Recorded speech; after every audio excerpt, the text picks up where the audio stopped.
Business Takeout presents The Cocktale Hour with L.A. Wade.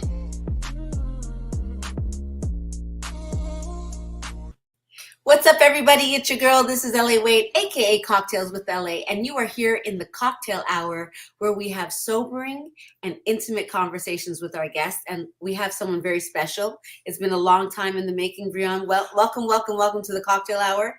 But before I holler at you, I want to give a shout out to Business Takeout. They are a not-for-profit that really works to inspire wealth and Black entrepreneurship. So kudos to Business Takeout. And if you want to donate to them, you can follow the links in our bios on Instagram. Now, one last shout out before we dive into what we're going to deal with Brione, where we're going to learn tons and tons of things about being an entrepreneur. I want to give a shout out to Banky Designs for holding us down with our graphic design work here at This is L.A. Wade, aka Cocktails with L.A., the cocktail brand. Yes, Banky, run the commercial.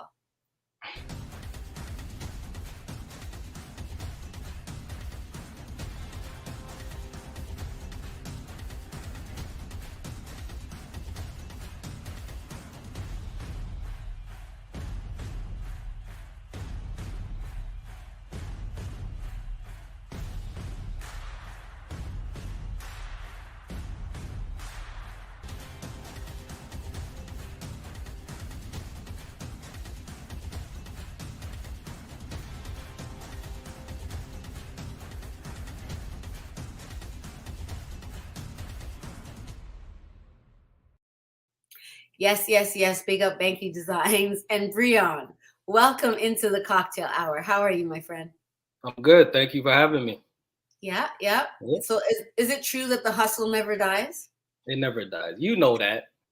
This is true. I really do. you embody the hustle. Well, so I must have learned from you scrolling through your Instagram. I think that's how I first came upon your content. I was kind of like, the hustle never dies. Big up yourself, Gary Henry, who just stopped in to say hello to the both of us. Thank you for watching. Yeah. Like I don't know how the algorithms put us together or how we came together, but as I was scrolling, I would often see the hustle never dies and really beautifully crafted content. Very streamlined. I was attracted to the way it was presented visually to me. And I just automatically knew that this was somebody that I wanted to know just by presentation alone. And then you always hope that the inside is as beautiful as the outside. And I mean that in terms of your business, but yes, you're a very attractive man, and I'm sure you're a nice person as well. Thank you. No, for sure. How did you get to this place in your development, your evolution? As an entrepreneur? Yeah, and as a man. As a man. Oh. Are they separate? I would think so. I mean, I would like to think so, but a lot of us have problems differentiating who we are in our business and who we are as people. Yeah. Well, shout out my mom and my dad for making me. Big up to the Wisharts. Shout out mom and dad for making me. My dad comes from more of like a working class family, so they have people that work in the hospital and the banks and stuff like that. My mom's side of the family, they're more like the entrepreneur type of family, right? It's a lot of small businesses, a lot of entrepreneurs. Yes. And, when I came to Canada in 1987 with you my... You were born in 1987? No, I was born in 1980. Okay. Best year. The best year in 1980, okay. Yeah, so I came to Canada in 1987 with my mom and my sister. My dad stayed back to take care of the family affairs back home. And my mom, her whole plan was to come here, get landed, get her citizenship, send for my dad. You know the whole story, right? So, Yep. So for like the earlier part of my life, I was raised by my mom. Right? Okay, so entrepreneur. Yeah, so my mom, she worked a job, but she still had her side hustles and stuff like that. But, growing up with her, it was always about, be your own boss, control your destiny, create something that you love to do out of passion. But she still like instilled hard work. So like in grade 9, every day after school, I went to do a full shift. Right. So Here. she instilled hard work, making sure you always got money coming in, but also be your own boss. Right. So Right. I would thank my mom for instilling that entrepreneurial spirit in me, that the hard work, and same goes for my dad. My dad was a hard worker, right? So Really? Yeah. shout out them for that. And me being here as an entrepreneur is like, it's just from that, my mom instilling it in me all the So time. what And was then, your first job? Like, what was your first oh, entrepreneurial effort that you can remember? probably selling mixtapes in school. Selling mixtapes. Was it like Yeah. Baby Blue tapes or what? What No, were I used to listen to 89.5, 88.1, 107.9 when Mastermind used to be on it, and he used to always have the newest songs. So I Yeah. used to just record all of those new songs, and then I would put it into like a mixtape form. This is using cassette tapes, okay? So I used to put it into mixtape forms with like sound effects. Oh, wow. And So then I you had remixed his remixes. like I put it together like a mixtape. And then That's I had a friend that was a graphic designer, and he used to design my covers. And then I would print them, put the whole thing together, and bring it to school. And I think I was selling them for like $5. That's So dope. yeah. Do you still talk to your graphic designer today? Are you still writing with Yes, I him? do. I Stop the madness. You still work with the same guy? we don't work together in that capacity, but we're still Oh, really good friends. And the funny okay. thing is, his older brother is my barber, but he's also somebody that was present in my life earlier on when I was like messing around with music and stuff like that. And they're Guyanese, so Are you Guyanese? yeah, some Guyanese. Okay. I was telling somebody else that was on the show before that Guyanese people are very intelligent people.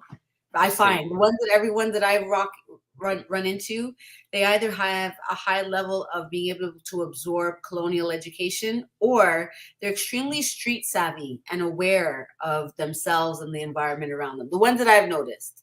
Yeah. So so when you say that, I it makes appreciate that. I'm not Education even was trying to something just that they like push heavy. I'm not even trying to just big up Guyanese people that way. That's legit my experiences with the numerous amount of Guyanese people that I've met over time. And in Toronto, a lot of us are from the Caribbean and South America, and so therefore that influence is definitely here. So I can see. And shout out everybody from the Caribbean, from South America. Yes, we're all hard workers.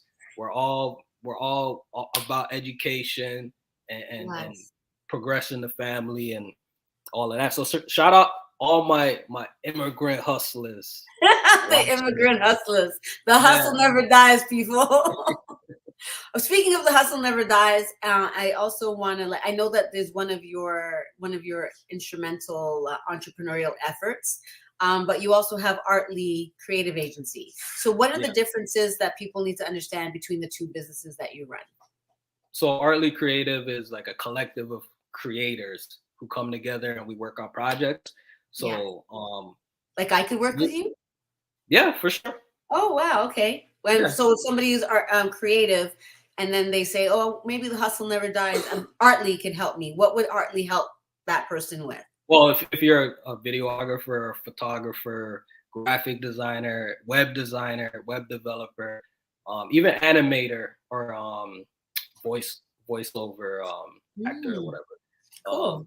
If there's any work aligns with your talent, obviously your talent has to, stand out. But if it does, and we have work that aligns with what you have to offer, then we'll put you to work. One of my main things with Artly is finding talented young people and helping them build their portfolio so they could go out into the world and pursue those careers that they want to pursue. That's amazing. Right? How young do you start with? My youngest intern was 16. Okay, because I was about to put my 10-year-old to work. Listen, if your 10-year-old is super like if your 10-year-old knows how to handle social media marketing and management, like on TikTok and stuff, like I will put them to work. Okay. Yeah. Well, now As you long give as they me can show you results. set a goal. Yeah. Okay, I can't wait to tell him, because I mean he sees what I'm doing. He sees what his father is also an entrepreneur. So the influence of the family onto creating another entrepreneur is quite high, and you've Yeah. just even admitted to that yourself, being a part of that family, Yeah. of your family. So that's kind of dope. Now it says here, Artly Creative is an independent full-service creative agency based in Toronto. We are a collective of creatives and collaborators that help brands build and grow loyalty through visually engaging content. Now, visually engaging content, how do you determine, because I've seen it. I was visually engaged when I saw the stuff that you put out. Who is the man behind this? Like, is it really you, or is it the cinematographers you work with? What is it that I'm seeing when I see what you do? Well, depending. There's a blueprint to it, in a sense. Yeah. Well, depending on the work that you're looking at, it's either sometimes it's me, or it's my intern, or it's one of my other guys shooting it, right? But I feel like it's a team collective all the time. Whether I'm drawing inspiration from my photographer Matt Stills, or I'm drawing inspiration from my intern Salo, or I'm drawing inspiration from my content creator Mo Christine.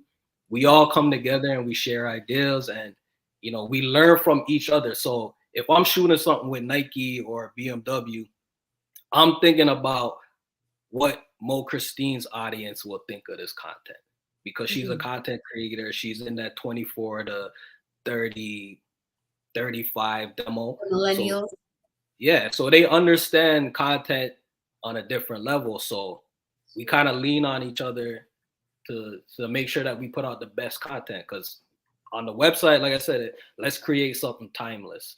I look at video like music. If you could create something that lasts for 20, 30, 40, 50 years, then that's money well spent, right? So, yeah. That's good advice. Thank you for that. Now, so that's Artly, but the hustle never dies. It says that you're award-winning lifestyle brand. So tell me about the award. What's the award? So the Black Designers of Canada, they handed out a Black Excellence Award, I believe, in 2021. And yeah, I received one of those due to the fact that when I first introduced The Hustle Never Dies, it was the beginning of COVID. Right? And I took this. Started it? Yeah. Oh wow, you've done a lot of work since then. Yeah, and that's why COVID was almost like a blessing and a curse. Yeah. Because The Hustle Never Dies took off based on the message, and a lot of people, they were looking for side hustles. They were trying to figure out ways to, make up for all the money they were losing because of COVID. And I think The Hustle Never Dies just resonated with a lot of people that were in that position. And I used to get a lot of emails, a lot of DMs saying like, yo, that message it got me going. Like, I woke up this morning, I didn't feel like doing any work, and then I saw your post and I saw the message, The Hustle Never Dies, and it made me feel like a B word. That's what he told. He said it made me feel like a B word because I have more opportunities than a lot of people, and I'm sitting here being lazy, right? So those are the kind of moments and messages that I like to hear about the brand, because when I started it, this is something that I live every day, right? So it's just me kind of like building a community of hustlers, people that don't give up, that keep going, and the messages just kind of like solidify that for me, that it's working, right? So no, for sure, and it's a great message. So thank you. I always like to tell people, I don't know where I heard it originally, but this idea of dying empty is something that really like appeals to me. So when you say the hustle never dies, essentially that's what you're saying, you know, because you're gonna keep going. Yeah, and one of the things I want to make, because a lot of people ask me like, what does the hustle never die means to you? And for me, it's like I look at myself and you as a vehicle for the hustle, right? Yeah. It's in us. It's like a spirit almost, like. Yeah. And even though we die, the hustle just keeps going and going and going. So That's that's crazy. how I look at it when I think about the hustle never dies. Mm. We're just vehicles for the hustle, right? We're here to inspire and build things. And Yeah. then after we pass, the hustle just passes on to whoever we inspire. It just keeps Clearly. going and going and going. That's such a dope concept. I love it. Before we continue, Gary Henry, you said, I would love to connect with them for voiceover. So like I said, Okay. people are creative and talented at something. He wants to do voiceover. He contacts you, and what's the process? What happens when they contact Artly Creative Agency? Okay, so when he hits us up, depending on what kind of service he's looking for, we'll send him a questionnaire where he'll fill out the questionnaire, and then we'll get a better understanding of what he's looking to do, whether it's video, photography, social media management, and so forth. And then from there, once we have all that information, then we'll set up a call so we could go over everything and make sure that everything is in alignment with what he sent us. And then from there, we'll figure out which packages probably work best for him, or if we need to customize something from the start. Okay. And then if he wants to work in any of the things, like, I'm not saying this is how it happened, but you're working with Nike, you do a commercial for Nike, he wants to do voiceover work. Do you tap into your pool, or I guess it obviously depends on the contract with the person who's hired you, but do you tap into your tool of creatives in order to facilitate jobs that you secure with big corporations? Yeah, well, depending on if that company already has all those things set up. Sometimes they just might require us to come show up, shoot, and edit.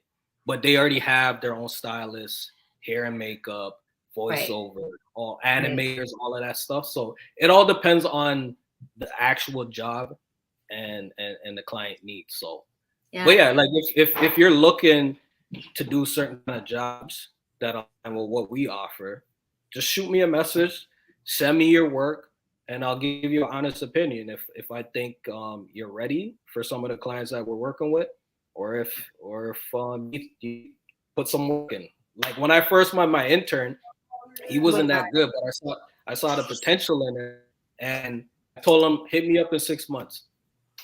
And he hit me up in 3 months, and he blew my mind, and he's a part of the team, right? So it's not about rejection. It's about getting honest critique, because if we're going to be working together, I'm always going to be honest with you, right? And transparent.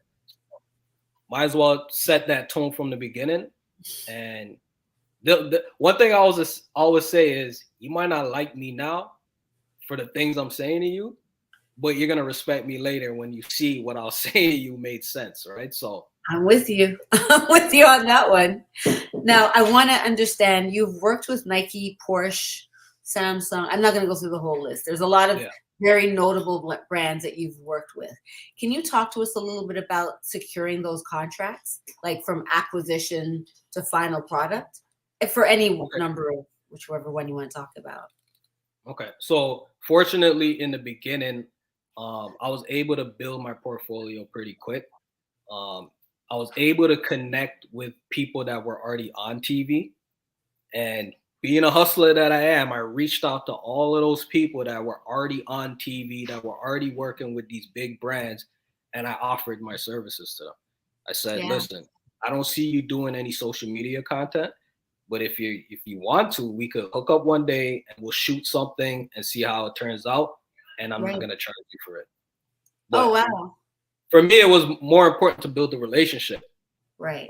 I have an end goal, so that's part of the end goal is I'm going to offer you something for free now, but we're going to make a lot of money down the road. So but you got to be well calculated about who you're choosing to do that with, right? So because do you ever find that like you're trying to do something for free with someone because you're working towards something, but then it's hard. Like the struggle is real as much as the hustle never dies.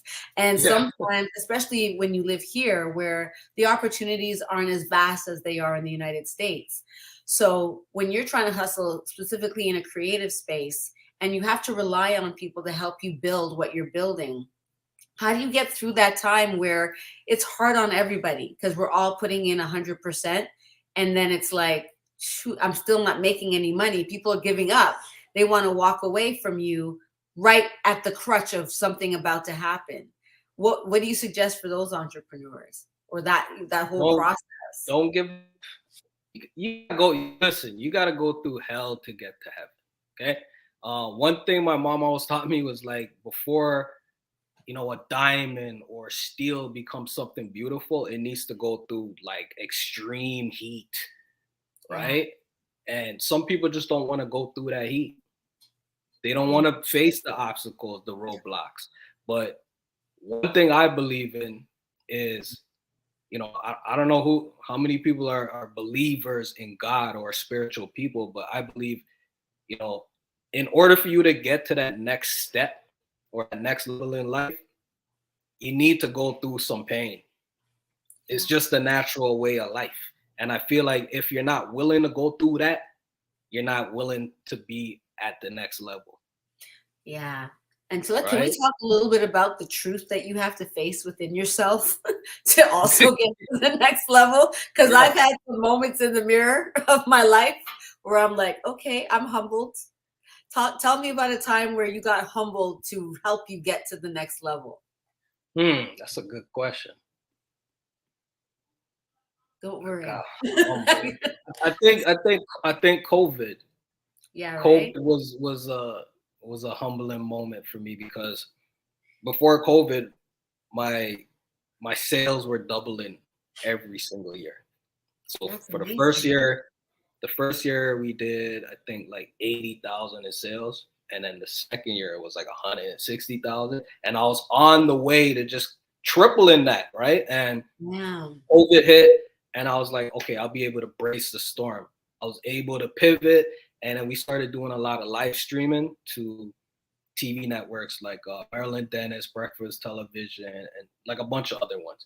And that Yeah. held it down for like 2020, as well as the brand. Like the brand was Yeah. slowly starting to take off. But then 2021 hit, and the live stream thing died out. And then a lot of my main clients were people in the food and drink industry and athletes, training facilities. Right. Those two industries got hit the hardest. So then I really started to feel it in 2021 because Yeah. I was carrying the mortgage, the studio, Oh my gosh. a whole bunch of expenses, and I was like hemorrhaging money. It was insane. Oh my God. And it was yeah. I'm feeling it for you, man. I feel it for you.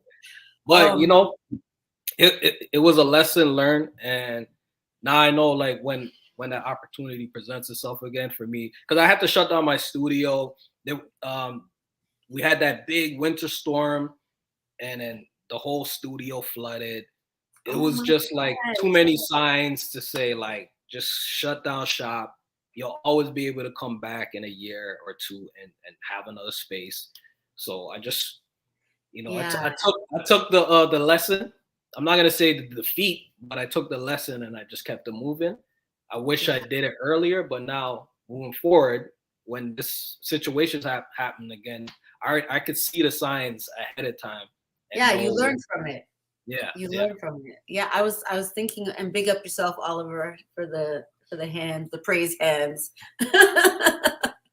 um, I just think about the way that we fail and the way that we pivot in a business, and how much self-talk and looking at your business needs to happen for you to recognize it, number one, and then two, do something about what you see.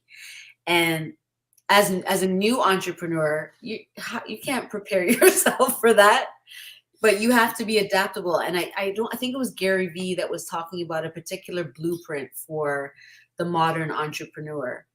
And I wondered, what does the modern entrepreneur look like based on what Brione Wishart has experienced, having gone through your own building? The modern entrepreneur to me is very creative, innovative. He he or she thinks about ways to work smarter and not harder. Yeah. We have access to so much technology. It's insane. Like it's overwhelming sometimes. But try to utilize AI a lot. There's a lot of AI platforms that do a lot of heavy lifting for you. especially with Really? Can you let us know about one? I think there's one called Otter OTT. Otter helped me write my book, man. Right, so there you go. That's one of them. But if you just go on YouTube, TikTok, and just search AI programs, you'll find, or AI websites, you'll find a lot. But AI is gonna change everything. A lot of people are gonna lose jobs. So if you're smart, try to get on AI now. The other thing too is SEM. So it's social search engine marketing, right? So if you're on social media and you're a creator or you're a business, I think it's imperative that you learn SEM, because it's going to help you get in front of all the other, or in front of your audience and other people that you're targeting. Because if you don't learn that, you're going to get stuck in that matrix of the algorithm, right? And if you understand social media, especially platforms like Instagram, they're all about getting paid off of ads. That's how they make their money. So if you're not spending money with them, they're not gonna put you in. They're not gonna give you those eyeballs. So that's why you need to learn how to, with your hashtags, your keywords, your titles, all of that. That's all SEO. So you're telling me that you were raised by your Guyanese mother and father, and you have this knowledge, or are there instrumental mentors that you have met along the way that has expanded your mindset towards business? Yeah, I think it's a collective of everybody that's been a part of my life, right? Whether they're good or bad. I learn from everybody, but I would say in particular that you learned from. Sorry, not to cut you, but there's one person that when I heard you break down the numbers of your merchandise and what you were selling, I was like, I thought back to a time when I think I read it that you were working with Wes Hall, one of the dragons. Yeah. So let's talk about that impact. Yeah. So before I started Artly Creative, I was just interviewing a bunch of entrepreneurs. I wanted to build a network, and I wanted to build relationships with people that could teach me, that I could learn from, right? And I wanted to have access to them. Right. I started interviewing all these guys, and the website was called Trep Fuel. Trep is just a short-term word for entrepreneur. And the fuel was just like the stories and the motivation and inspiration, right? So Trep Fuel, I was interviewing a bunch of people. I met one of my mentors, Jeremy Choi, who introduced me to another one of my mentors, Clarence Layler, who introduced me to Wes Hall. Oh wow, that's a nice little 6 years of separation. Oh, it was. I can remember the day like it was yesterday. We were in front of class's gym, and I see this McLaren pull up. Oh wow! I see this beautiful black man jump out in a nice suit with his great smile on his face, and I was like, "Yo, who is that?" Right? It wasn't even about the car. It was just like, who is this guy? Why is he so happy? And why is he dressed so nice from head to toe? Wow! Right? And then when I heard the Jamaican accent, I was like, okay, this is our people, right? And then and then I learned his story. He invited me to his screening for his documentary, and I really understood his story, and he blew my mind. The fact that we didn't know that the King of Bay Street was a black man, right? It blew my mind. It feels like one of those things black people say when they say they hide the knowledge in the book or in the Bible. Yeah. Right. So yeah, I was fortunate to meet him. I'm pretty cool with his sons, and obviously he's a bigger guy now, so maybe the access to him is not as strong as it used to be before, but the contact is still there. But he's definitely somebody I respect. He came from a zinc shack in Jamaica. He worked his way from being a clerk in the company, became the boss, and then he ended up building his own thing, and he's handled acquisitions and mergers for, I think it was like Air Canada, CN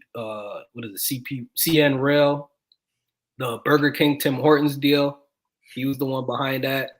Yeah. Like he's he's a big dog, man. And my after the interview, he took me for a spin in the McLaren Oh around yeah, and how Bay did that Street. feel? It was surreal, and I'll tell you why. Because as we're coming out of the underground parking to turn onto Bay Street, he queued up J. Cole, Rich Niggas. Stop the madness. That's dope. And I he love turned that. it up super loud, and we drove around Bay Street playing Rich Niggas by J. Cole. Wow, that's a dope story. I Yeah. appreciate So, it. and this is not to discredit him in any way, but for me, that was like a special moment for me because as successful as he was still just another dude that loved hip hop, that liked to dress well, respected his family and his mother. So I felt like super connected to him at that point, right? So that was a memorable moment for me with Wes. Now to ask like kind of a controversial, not really controversial, but it's a little taboo. And don't be scared. But I was just gonna say, when a woman is in your position and gets that opportunity, obviously, and I'm just gonna say it's not the same. So what advice do you have for the female entrepreneurs in terms of, how to come to men in a way to be taken seriously as entrepreneurs, opposed to just, girls that seem like doe-eyed about the man that they're talking to? Set your boundaries and your standards early. Let them know it's just about business. It's about nothing else. And if they don't understand that, then that's somebody you don't want to be doing business with anyways, right? I love that you said that part. That part. Yeah. A lot of times people feel like, oh, I don't want to upset this person because forget all of that. Throw that out the window. It's all about your comfortability, your emotions, your safety first before anybody, before any check, any promotion, any opportunity, right? Because think about it, you get that opportunity and now you're around that person you don't feel comfortable with. Right. And now you feel like you owe them something. So you actually put yourself in a worse situation, right? So just, set your boundaries and your standards early and bring it to the table where they can't deny anything. You just become undeniable. I love it. Become undeniable. Become undeniable. That's a quote. That's a tweet for you for tomorrow. You can tweet that one up tomorrow. Okay, finish this sentence. I feel the most unstoppable when. I feel the most unstoppable when. This is a two-part answer. Okay. When I have a lot of money in the bank. Yep. Or when I see competition doing better than me. That's when you feel the most unstoppable? What? Tell me about that. How does that work? Because when I see competition doing better than me, it makes me just want to eat competition. So it puts me into this whole mindset of like, I just gotta go. So that's what I mean when I say unstoppable. But when I'm talking about just having unlimited money, it's just, I don't have to worry about anything. I could just go. You can just do what I need to do. I like it. Do you feel like you're fulfilling your purpose? Because you do a lot of philanthropic work as well. Yeah. No, not fully, but I feel like I've done good. I want to do better. I want to do more. And if I do make $100 million, that is a goal. Not for me. Mm-hmm. It's for me to be able to help people. To be honest with you, I don't like 100 million would be great because it sets your family up forever. But for me, it's more about like I could survive off of nothing. I come from nothing, right? So you're savage with it. And I'm like, I feel like I could just always make it back. That's just the mindset I have. Yeah, so that's me too. I might be one of those guys that have 100 million and give away like 90. Right? Yeah, I'm kind of like that too. I don't know. I think that for me, it's a faithful way of living. I always talk about being faithful. And I don't mean faithful to something. I mean filled with faith. Yeah, yeah. Like And yeah, I get the most joy when we do our give backs. So yeah. before COVID, for the last we've done it for 3 years now. The first one was in 2017. We went out, we gave 100 care packages, like survival kits, to the homeless people on Christmas morning. It's beautiful. Are you doing it again this year? Yeah, like I'm actually putting together the proposal right now for the sponsors. The last one we did was 2020.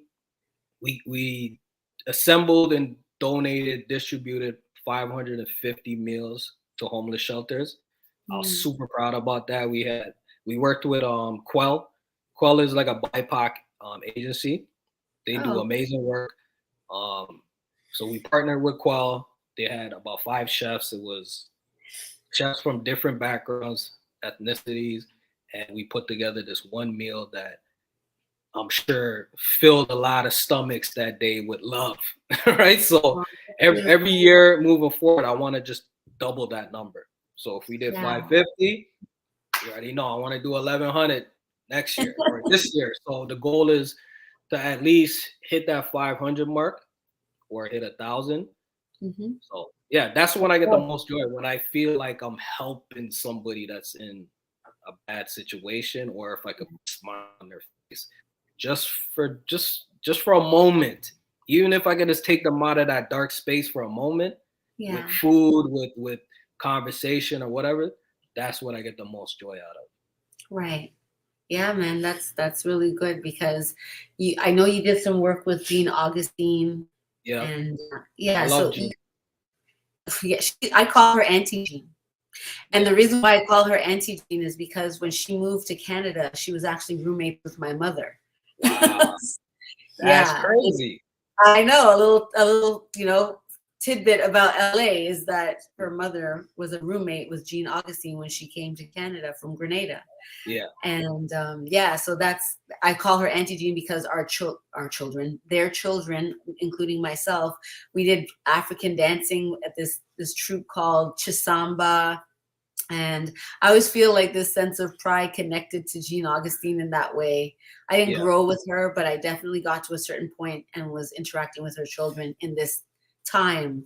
And so when she became parliamentary secretary and the first Black woman to hold that, it was kind of like, I think that kind of inspired me. I think maybe that's where some of my hustle comes from, but also just survival. I think I was going to ask you a word. I tend to ask people words and see what comes up for them. And when I think about people's perception of scarcity and how it gets built into how they motivate, that's why this conversation is about what people thirst for. When you're thirsting for something, what is it that you're going after? What motivates you in your life? And so I wanted to ask you, like, what do you thirst for in your business, in your life? What do you still want? What's the legacy?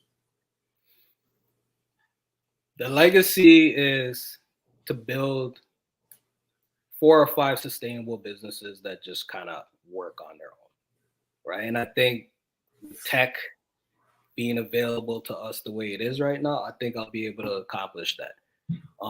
Outside of the business, and the thing with the business is it's just to create cash flow so I can do whatever I want, and my kids could do whatever they want, right? And like I said, it's to be able to help people build resources, build schools. But outside of that, it's really about helping homeless people and helping kids that are, living in certain communities where they don't have resources. Like, I want to tap into those kids because I was one of those kids, right? And I never had somebody like me that was so willing to help them. So the only guys that were willing to help me were the guys in the street.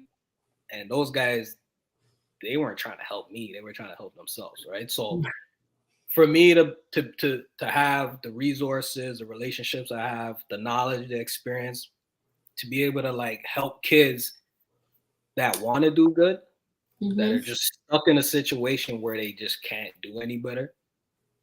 Those are the two things that are going to give me the most joy: helping homeless people and helping kids at risk see their true potential. Okay. I can mess with that. That's really good. I wanted to Probably ask. not the answer you're looking for. No, it's I never look for an answer actually. I was going to ask you this in relation to what you just asked me right there is when you interview people, do you feel like there's an art to the interview process and what it is that you're trying to extract from people? Can you share your journey or your process? So my process is, first I need to admire you. I need to be inspired by you. I need to be motivated by you. I feel like I'm like a super hard critic. So if you could get through my filter, I feel like you'll probably, it's like people will love you. And I might Yeah. come across a little arrogant, but I just feel like I've done it enough to know when it's good enough. Right. Mm. So like I said, you gotta get my attention. And once you have my attention, I'm gonna do a deep dive into who you really are. Right. So I'm gonna go deep. I'm gonna try to find everything about you. And then once I have your story and I feel like it aligns with my audience and what we push out there in terms of like content, then I start developing questions based on all of those things I found, all of the things that you got going right now. Yeah. And we have a conversation, but it's gonna be nice and slow. It's almost like writing a book for me. It has to go a certain way, Yeah. right? And like No. I have to tenderize you. Like I need to make you feel really comfortable. So we're gonna have basic conversation about life, your family, growing up, and then we slowly start getting into the serious stuff. And then we usually end with some inspirational stuff, like an inspirational message, an inspirational story. But one of my tips to anybody that wants to be an interviewer would be to look at all their other old interviews, and you're gonna find, like, if that journalist or that interviewer was good, they're gonna be able to pull out a lot of little things about, like, personal things about that person. Yeah. And once you have the personal stuff, you have them. So look for the personal stuff. You And mean then like the fact that I know you're a Virgo and that's a big deal for you? yeah, yeah, yeah. See? What, See what I'm talking about? so See, what I'm is ready to it? talk. I'm ready to talk about being a Virgo. So I'm ready to listen because I wanted to understand like why was that so significant that you and Jeremy were the same sign? because I find that I get along more with Virgos. They just understand the way my mind works. So what is it about like what is characteristics of being a Virgo? Where we strive for perfection, Okay. very organized, very judgmental. So if you see you doing some we're gonna call you out on it. We're gonna call you Okay. out on it, or we're just gonna disassociate ourselves from you, right? Oh Um, no. but I just find, like, very organized. We strive for perfection. We're very helping. We want to help people all the time, Hmm. and yeah, and that's why me and him connected, because I just I just felt like we understood each other. There's some true Virgo synergy going on. A lot of my friends are Virgos. Wow. Is there any room for Libras or anybody else out there? Taurus, I get along well with Taurus, Taurus. but Because I don't get too deep into like who I get along with. But I find like people that I do get along with are Virgos and Taurus, and okay. apparently those two signs get along. So All right. Well, we're here making business relationships out of horoscope signs. That's dope.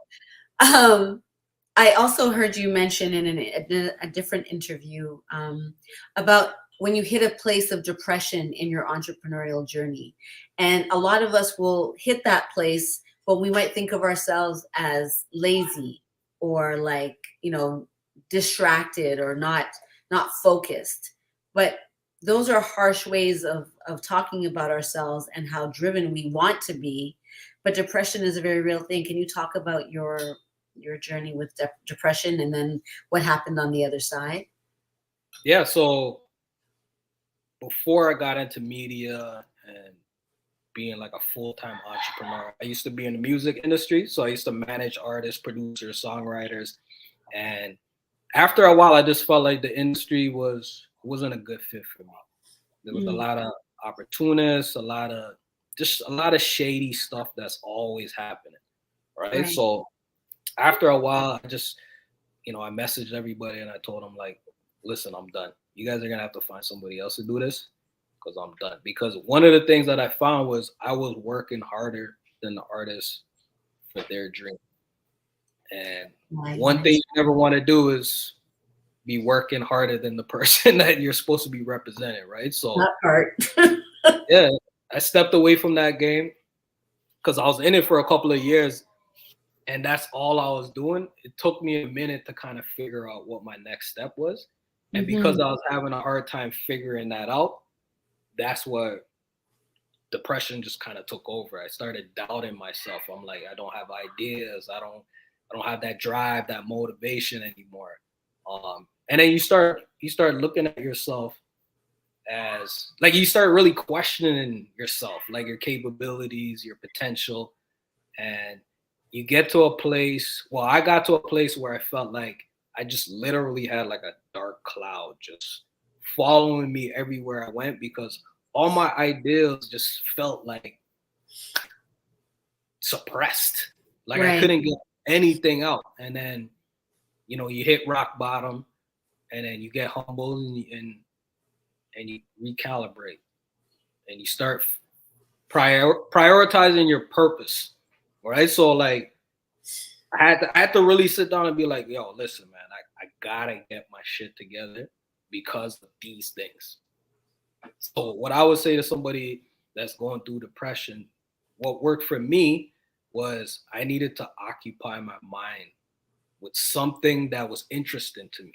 So interviewing entrepreneurs, learning from their stories and their experiences and how it can make me a better businessman was interesting to me. So I dove in head first with that. And from that, it ended up landing me a lot of business because I was able to build relationships with all these founders. And they like how I made them look on camera. They sounded good. They looked good.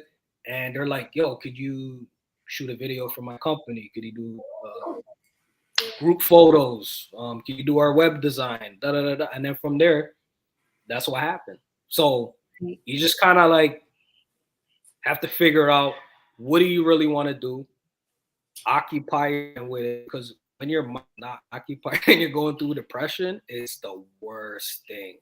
Right. It literally eats you from the inside out, right? So occupy your mind with something that gives you fulfillment, gives you purpose, and just stick at it. Just be real consistent with it, and you'll see what happens. Like I built like some crazy relationships that are here for me now, that have taught me some of the best lessons that come from all different kind of backgrounds, races, religions, all of that.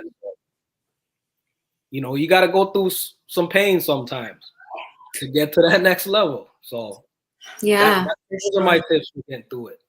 I love it. Why should people work with you, and what do you look for in working with people? Why you should work with me? Because you're going to work with somebody that you enjoy working with, right? Because I don't work with anybody that I'm not going to enjoy working with. I've turned down jobs because in our initial meeting, I just didn't feel the vibe. Yeah. Right? And I didn't feel the way they probably treated their employees or whatever. There's something that stood out to me, and I made a decision after the meeting that I didn't want to work with them. Wow. So. That's scary. Is it like one and done? Because like how do people give you, maybe they had a bad day, how do people get another opportunity after failing the first impression for you? Honestly, I feel like I'm a really good judge of character. So you're not even trying to get, is that I'm usually right. I know, right? And it's simple, basic, fundamental things. you could treat me well, and we might not ever have any disagreements. You might not ever disrespect me. But if I know that you're disrespecting and treating other people unfairly, or you're disrespecting them, Yeah. I can't rock with you.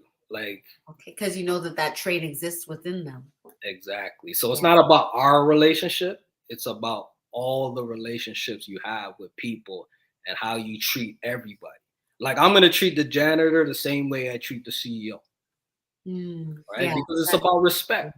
Absolutely. It's all about respect. Who knows? That janitor could see you on the road one day in a bad situation, and because of the way you treated him before that, he might not help you. Yeah. So, That's true. so it's about treating everybody with respect. Okay, I like that. A couple of your quotes before we're just winding down. We're almost Okay. over. We're not in the hot seat or anything. Yeah. But you talked about, I don't know where I saw this. You talked about listening being like a superpower in a sense. 2 ears and 1 mouth. So speak to the superpower of listening. Well, when you're younger, you feel like you know everything, right? So your mouth is just always working. It's always going. And I find that people that talk a lot bury themselves pretty quick. Yeah. Right? So for me, it's like there's a reason why you have 2 ears and 1 mouth, right?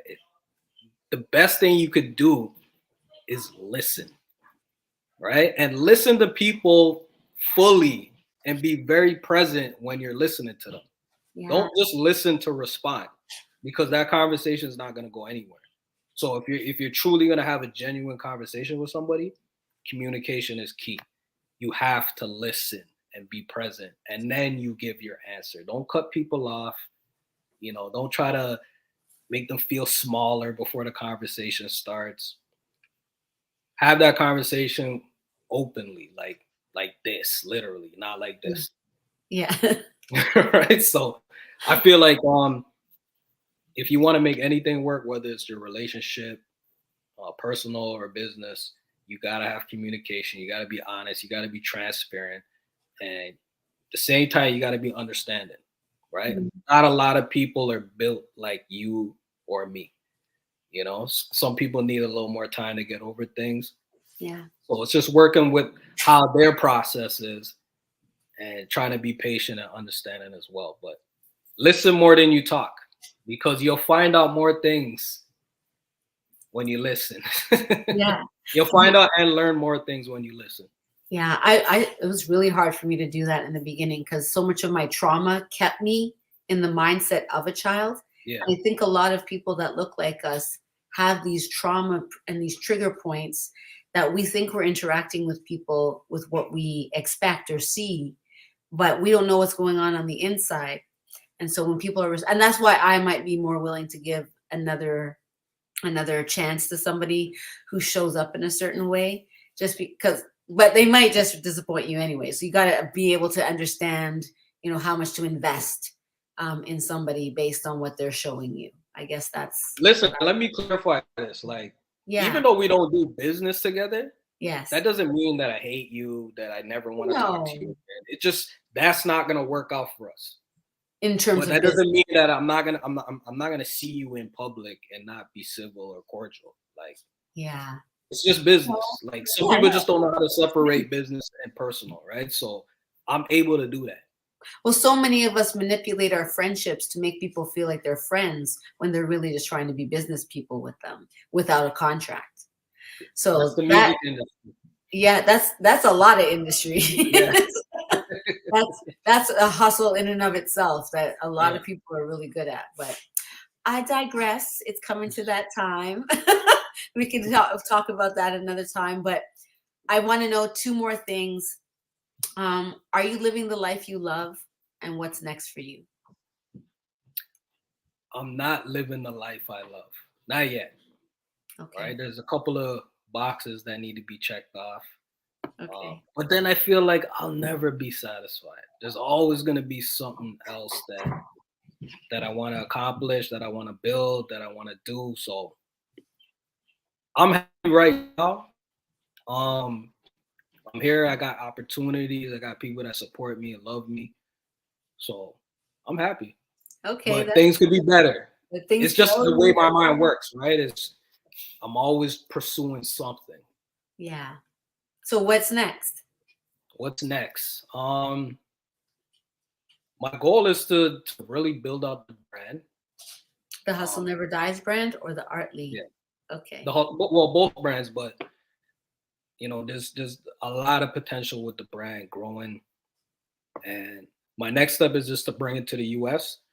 I have a lot of good friends in LA, Atlanta, all the hot spots that I need to be in. So the next step is to go to those places, put my flag down, and get to work, because I love Toronto, but I think Toronto is just great for creating products and testing them.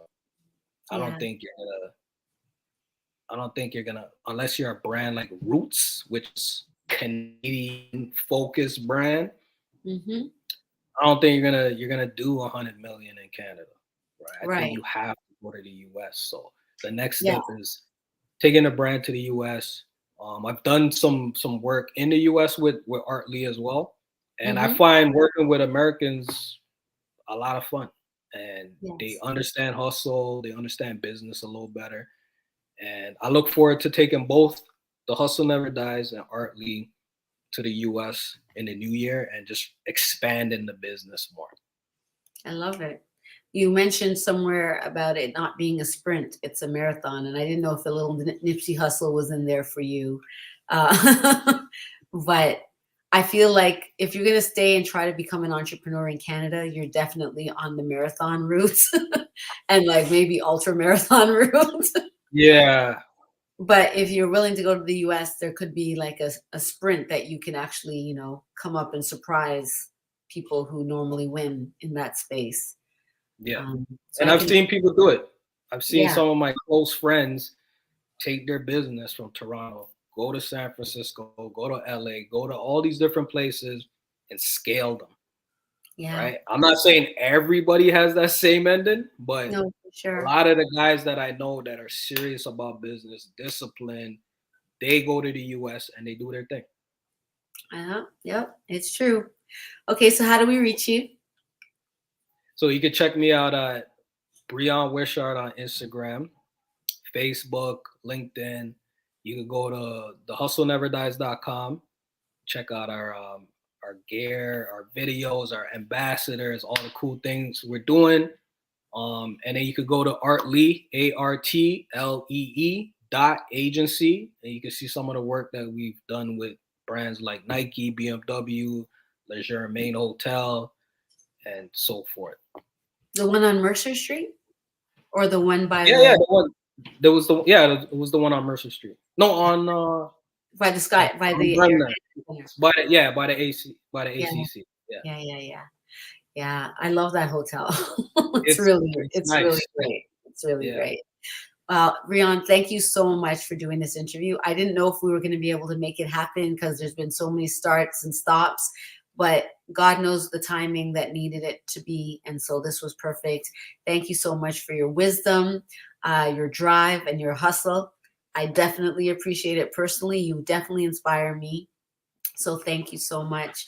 And to all you hustlers out there watching the Cocktale Hour, I hope we were able to give you something that you can take away and apply to your own personal businesses. Again, if you'd like to advertise on this platform, you can hit up Banky at info@businesstakeout.com. And you know what? Don't forget that what you thirst for in life is all you need to move forward. So take the step and let the adventures begin. We'll see you next time. Peace out.